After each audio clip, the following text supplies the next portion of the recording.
Hi everyone, it's Anita and Ron from Altro, and we're bringing you a series of short videos detailing the best practice guide for floors and walls. So basically, what to look for when signing off a job.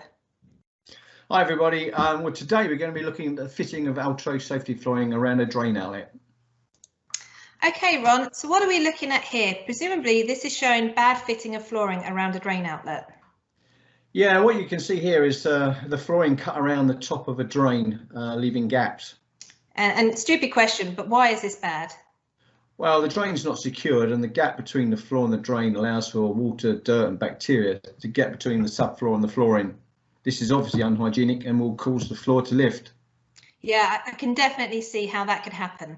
So let's have a look at what a good job would look like. Can you explain why this shows best practice? Sure, but by folding the floor into the clamped drain, it ensures a tight sealed fitting that prevents water and bacteria ingress. Yeah, so that's definitely a good example of best practice.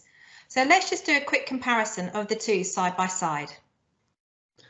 You can clearly see the image on the right shows the best practice for fitting flooring around a drain outlet.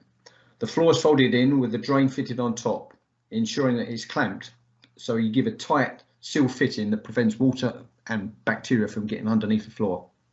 Okay. Thanks, Ron.